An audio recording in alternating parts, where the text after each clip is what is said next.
வணக்கம். நான் முன்னாடி சொல்லியிருந்த மாதிரி ஃபுல்லி ஆட்டோமேட்டட் ஸ்ட்ராட்டஜிஸ் நிறைய கொண்டு வந்திருக்கோம்னு சொன்னோம். அதில் இது ஃபஸ்ட்டு ஸ்ட்ராட்டஜி.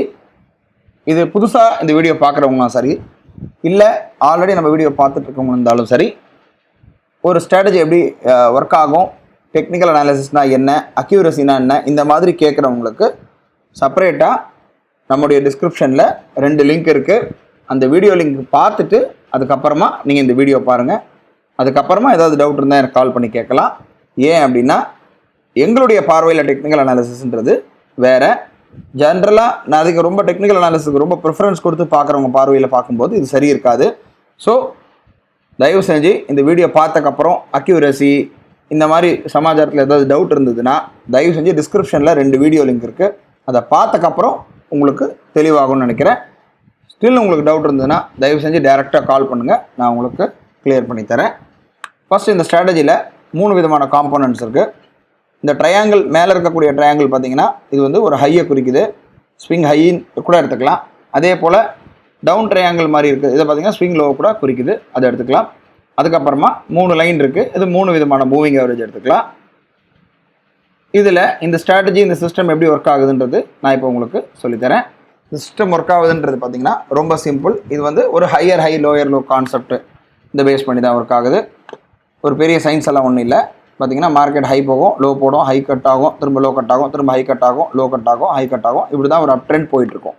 டவுன் ட்ரெண்ட் பார்க்கும்போது லோ கட் ஆகும், திரும்ப ஒரு ஹை போடும், திரும்ப லோயர் லோ, அதாவது இந்த லோ கட் ஆகும், திரும்ப ஒரு லோ போடும், திரும்ப ஹை போகும், திரும்ப லோ, திரும்ப ஹை, திரும்ப லோ, திரும்ப ஹை, திரும்ப லோ. இந்த மாதிரி தான் மார்க்கெட் வந்து மூவ்மெண்ட் கொடுத்துட்ருக்கு. ஸோ அப்படி இருக்கும்போது சைடுவேஸ் போகும்போது 2 சைடுமே மேலே கட் ஆகும். இதுதான் கான்செப்ட். இப்போது இந்த ஸ்ட்ராட்டஜி எப்படி ஒர்க் ஆகுது, எப்படி ரோபோ ட்ரேட் பண்ணோம் அப்படின்னா, ஒரு மார்க்கெட்டில் ஒரு ஹை போட்டு லோ போட்டு திரும்ப அந்த ஹையை கட் ஆகும்போது இந்த பாயிண்டில் ரோபோ வந்து ஆட்டோமேட்டிக்காக பை ஆகிடும். இந்த பாயிண்டில் ரோபோ ஆட்டோமேட்டிக்காக அந்த ஸ்கிரிப்டாக பை பண்ணிடும். ஸ்டாப் லாஸ் ஆனது அதுக்கு முன்னாடி இருக்கக்கூடிய லோ, அதுக்கு முன்னாடி இருக்கக்கூடிய லோ, லாஸ்ட்டு 2 லோ எடுத்து அந்த 2 லோவில் எந்த லோயஸ்ட் லோவோ அந்த இடத்துல ரோபோவே ஸ்டாப் லாஸை மெயின்டைன் பண்ணிடும். டார்கெட்டை பொறுத்த மட்டிலும் இந்த லோ என்ட்ரிக்கும் ஸ்டாப் லாஸ்க்கும் எவ்வளோ டிஃப்ரென்ஸ் இருக்கோ அந்த டிஃப்ரென்ஸை ஆட்டோமேட்டிக்காக ரோபோ டார்கெட்டாக வந்து எடுத்துடும். இது வந்து ஒரு கான்செப்ட். அதே போல் செல் சைடு பார்த்திங்கன்னா ஒரு லோ வந்திருக்கும், திரும்ப ஒரு ஹை போடுது, திரும்ப அந்த லோவை கட் ஆகும்போது என்ட்ரி எடுக்கும்.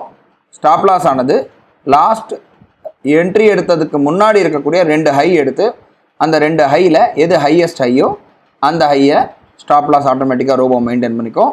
டார்கெட்டும் என்ட்ரிக்கும் ஸ்டாப் லாஸ்க்கும் எவ்வளோ டிஃப்ரென்ஸ் இருக்கோ அந்த டிஃப்ரென்ஸை கீழே டார்கெட்டாக வச்சுக்கும்.